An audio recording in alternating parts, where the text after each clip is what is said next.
খুব গুরুত্বপূর্ণ এই কারণেই তো গিয়েছেন। তো ঠিক আছে, আমরা ধরে নিলাম যে ওনাকে বিএনপি খুব পছন্দ করতো। ওনাকে মন্ত্রী পদমর্যাদায় উপদেষ্টা বানানো হলো।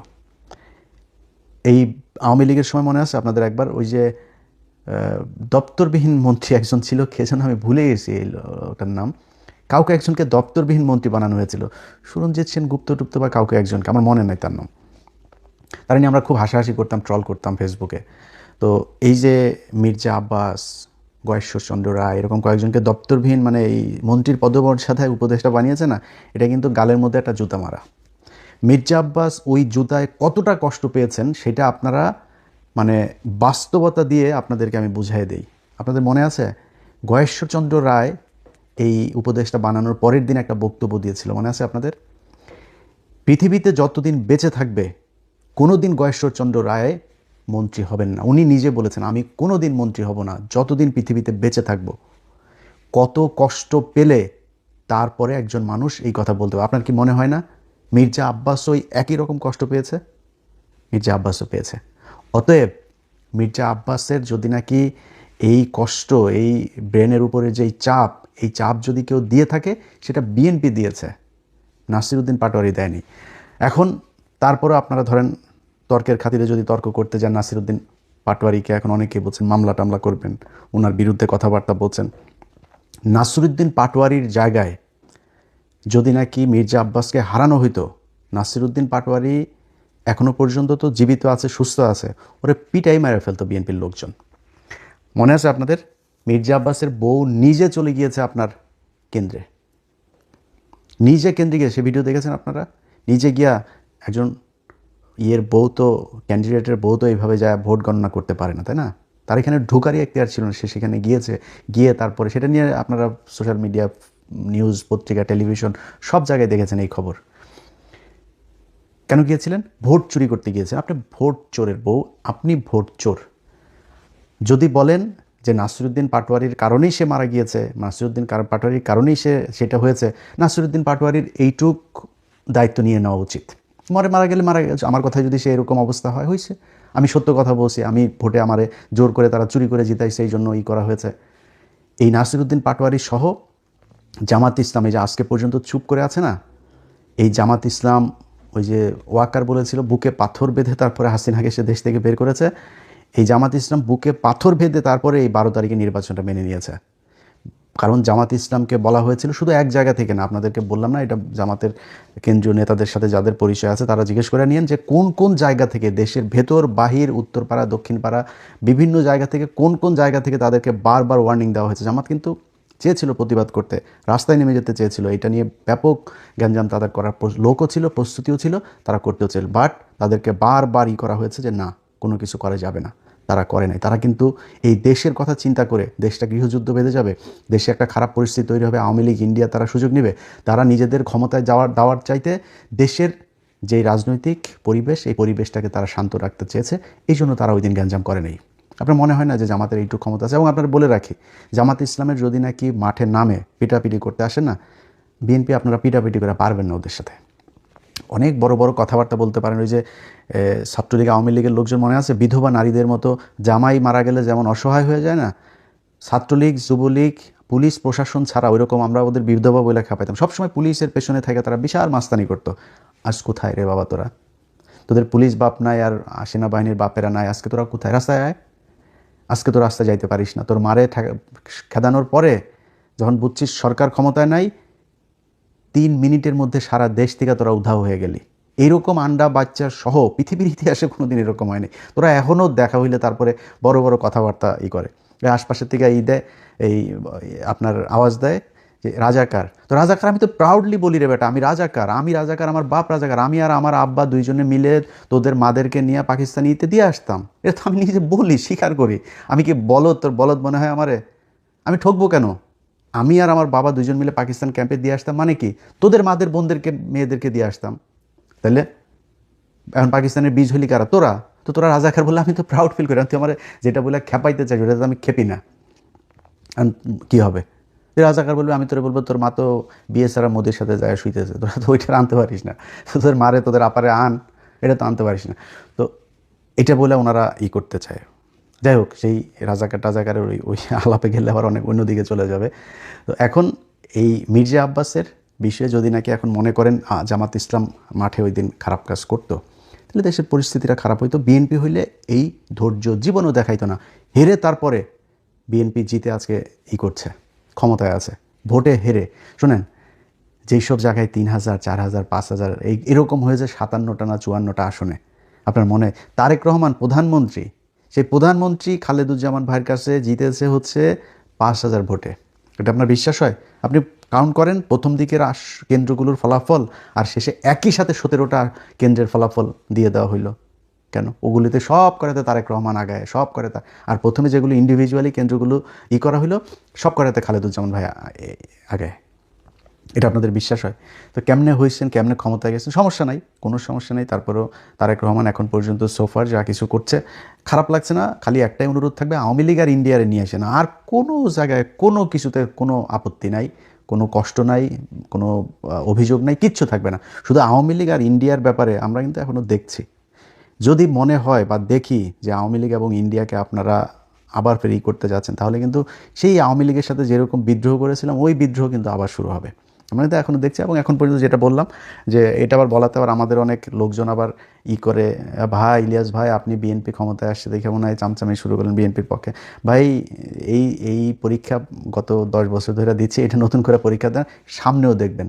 তারেক রহমান যদি ইন্ডিয়ার কাছে যদি বিক্রি না হয়, আমার কোনো সমস্যা নেই। তবে সামনে নির্বাচনে গেলে আবারও দাঁড়িপাল্লার পক্ষেই ভোট চাবো, এটা আপনাদের আগেই বলে রাখি। কারণ বিএনপির চাইতে জামাতকে যদি আপনি আমার কম্পেয়ার করতে বলেন, তাহলে আমার কাছে মনে হয় জামাতের লোকজন বেশি অনেস্ট।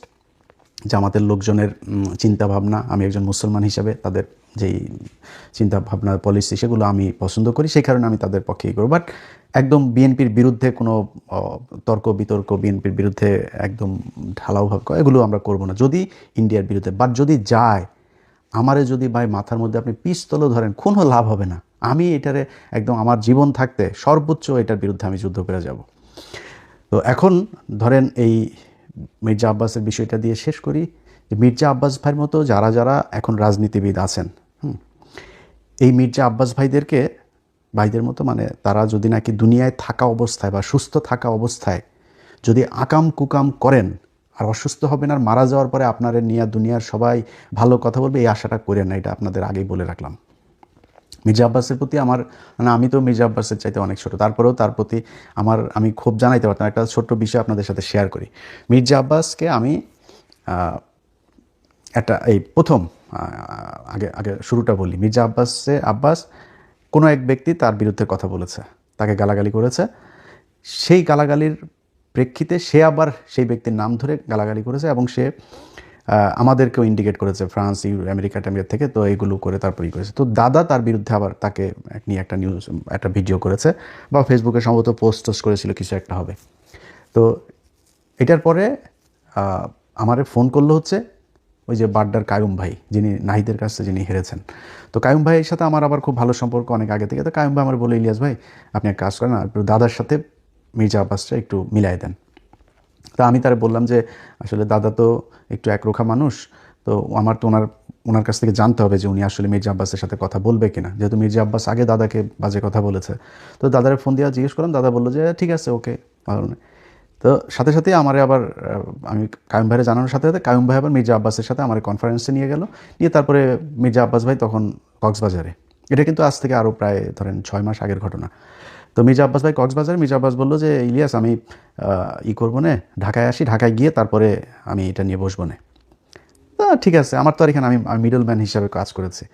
এরপরে সে আর আমার সাথেও কায়ুম ভাইও আর কিছু বলে নাই, সেও আমার কিছু বলে। এর মাঝখানে দেখি আবার ফের সে ঢালাওভাবে আমাদেরকে নিয়ে বাজে কথাবার্তা বলা শুরু করলো। তারপর আমি আমার মতো ছিলাম। বাংলা এডিশন যেদিন উদ্বোধন হয়, সরি দেখেন এটা, হ্যাঁ এটা 6 মাস না, আরও অনেক আগে, অর্থাৎ বাংলা এডিশন উদ্বোধন হয়েছে জুলাইয়েরও আরও ধরেন মাসখানেক আগের ঘটনা এটা। সো প্রায় 8-9 মাস হয়ে গেছে। তো জুলাইয়ের ওই প্রোগ্রামের জন্য আমি মির্জা আব্বাস ভাইরা আমার অফিসের একজন ফোন দিয়ে বললো যে ভাই এই ব্যাপার, আমার বাংলা এডিশন উদ্বোধনে আপনাকে একটু দাওয়াত দিতে বলেছে, আমি কার্ডটা কোথায় দিয়ে আসবো। সে খুব বাজে একটা কথা বলেছে। কি বাজে কথা ওইটা আর সোশ্যাল মিডিয়াতে বললাম না, বাট খুব বাজে একটা কথা বলেছে।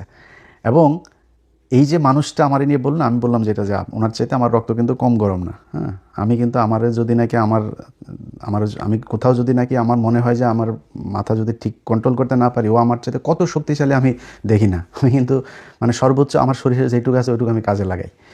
তো ওনার চাইতে আমার রক্ত কম গরম না। বাট আমি কিন্তু ওনার এই খারাপ সময় আমি এটা ওনাকে খুব সম্মান দিয়ে কথা বলছি এবং আল্লাহর কাছে দোয়াও করছি যে আল্লাহ যেন ওনাকে সুস্থ করে দেন। কিন্তু রাজনীতিবিদদেরকে বলবো, ভাই চুরি করবেন, চোট্টামি করবেন, মাগিবাজি করবেন, দুর্নীতি করবেন, দেশের বিরুদ্ধে কাজ করবেন, সব আকাম কুকাম করবেন, এরপরে মরার সময় আপনারা কেউ খারাপ কথা বলতে পারবে না, মরার পরে আপনারা নিয়ে কেউ ভালো খারাপ কথা বলতে পারবে না। এই প্রত্যাশাটা করা বন্ধ করে দিন। যারা মরার পরেও এই যে দেখেন না আপনার ওই যে ইতে নিয়ে যায়, শহীদ মিনারে নিয়ে যায়, শহীদ মিনারে নিয়ে তারপরে ফুল দেয়, সারা দেশের মানুষ গিয়া তারপরে হাজার হাজার মানুষ গিয়া ফুল দেয়। ওরে ওই ফুল যার কপালে আছে, যেই কয়জনের কপালে এই ফুল জুটেছে, সব কয়টা মনে করবেন যে জুতা খেয়েছে। কথাটা শুনতে খুব খারাপ লাগলো, একজন মুসলমান হিসেবে বললাম, কোনো মুসলমান যদি এই শহীদ মিনারে গিয়া বিভিন্ন জায়গায় ফুল টুল এগুলো নেয় না, এই মৃত্যুর পরে যার হয়েছে ওরে মনে করবেন ওর জীবনের অনেক পাপ আছে, এই পাপের শাস্তি কিছুটা এখানে দুনিয়ায় হচ্ছে। যে আল্লাহ যাকে পছন্দ করেন ওরে আল্লাহ শহীদ মিনারে এই ফুল নেওয়ায় না। আপনাদের মনে আছে কবি আল মাহমুদের কথা মনে আছে? আল মাহমুদ ভাই কিন্তু একজন মানে আমার দেখা একজন সবচেয়ে মানে শ্রেষ্ঠ মানুষদের মধ্যে বাংলাদেশের একজন উনি। পিয়াস করিমের কথা মনে আছে? দুইজনের একজনকেও এই ছাত্রলীগ আওয়ামী লীগ এরা শহীদ মিনারে নিতে দেয়নি। এর ফয়সালা আল্লাহ ওই উপর থেকে করেছেন, এটা দুনিয়ায় কেউ ফয়সালা করেন। আল্লাহ ওনারে এই শাস্তি দিতে চায় নাই, এই অপমান করতে চায় না, এই জন্য ওরে শহীদ মিনারে নেয় নাই। আল্লাহ পছন্দ করেছেন তাই শহীদ মিনারে নেয় নাই। সো এরকম যারা শহীদ মিনার আল্লাহ নেয়, মনে করেন কম থাক বেশি থাক আপনার পাপ আছে, এই জন্য শহীদ মিনার নিয়ে ফুল দেয়। যাদের মুসলমান দাবি করেন নিজেরা, আপনারা মৃত্যুর আগে বলে নিন, পরিবারকে বলে দিন যে আমার মৃত্যুর পরে আমার কবর দেওয়ার জন্য আমার যত দ্রুত সম্ভব আমার এই কাজ যেন সম্পূর্ণ করা হয়। এটাই ইসলাম। বদরের যুদ্ধে, উহুদের যুদ্ধে, এগুলো যারা সৌদি টদিতে গিয়েছেন তারা গিয়ে নিজের চোখে দেখেছেন, আমি আল্লাহ যেন দেখান এখনও চোখে দেখি নাই। বাট ওইখানে যেখানে মারা গিয়েছেন আপনাদের চাইতে আমাদের চাইতে আমরা আমরা মানে পায়ের ময়লাও না ভাই সেই সাহাবীদের। বদরের যুদ্ধে যারা মারা গিয়েছে, উহুদের যুদ্ধে যারা মারা, পৃথিবীর সবচেয়ে সম্মানিত শহীদ বদরের যুদ্ধের এরা, যেখানে মারা গিয়েছে এদের চাইতে আমাদের মায়া মমতা কম ছিল পরিবারের কাছে পর্যন্ত নিয়ে আসে নাই, ওইখানেই কবর দিয়ে দিয়েছে সাথে সাথে। সো যত দ্রুত সম্ভব কবর দিয়ে দেওয়া উচিত, এটাই। কিন্তু আমাদের দেশের সমস্যা হলো সব সারা জীবন করবে চুরি, ওনারে মৃত্যুর পরে ফুল দিতে হবে, আর উনি সারা জীবন ওনারে ভালো বলতে হবে, ওনারে নিয়ে খারাপ কোনো কিছু কেউ বলতে পারেন। ভাই আপনার সমালোচনা করবেই। ধরেন মির্জা আব্বাসকে চান্দা আব্বাস বলতো। মির্জা আব্বাস যেই সংসদীয় আসনে পাশ করেছে বা নির্বাচন করছে, ওই সংসদীয় আসনের সম্পূর্ণ দায়িত্ব তার। মৌচাক মার্কেটের সামনে ভুয়া ফুটপাতে এই বসা, এখানে চাঁদাবাজি হয় না, এখানে গাড়িতে চাঁদাবাজি হয় না। মির্জা আব্বাস একসময় এই যাত্রাবাড়িতে ইয়ে করতো না, শ্রমিক ইউনিয়নের ইয়েতে ছিল না। মির্জা আব্বাসের এই বিশাল সম্পত্তির এসব হিসাব মির্জা আব্বাস দিতে পারবে। আল্লাহ মাফ করে দিক মির্জা আব্বাসকে। মির্জা আব্বাস ভাই, আমি সারা জীবন সত্যি কথা বলতে যদি আমার বলেন, আমি ওনারে বিশাল খারাপ কোনো কিছু মানে মানুষ হিসাবে আমার সাথে এমন কোনো কিছু চোখে পড়ে নাই। বাট আল্লাহ জানেন, আল্লাহ সেটার বিচার করবেন। তারপরেও সব শেষ আবারও মুসলমান হিসাবে, মুসলমান ভাই হিসাবে মির্জা আব্বাস ভাই আল্লাহ বাঁচিয়ে রাখুক। আল্লাহ যদি ওনাকে নিয়ে যান, আল্লাহ যেন তাকে মাফ করে দেন। যারা দুনিয়ায় আমরা আছি, আল্লাহ যেন আমাদেরকে মাফ করে তারপরে মৃত্যুবরণ করেন। এইটুকু। আল্লাহ হাফেজ।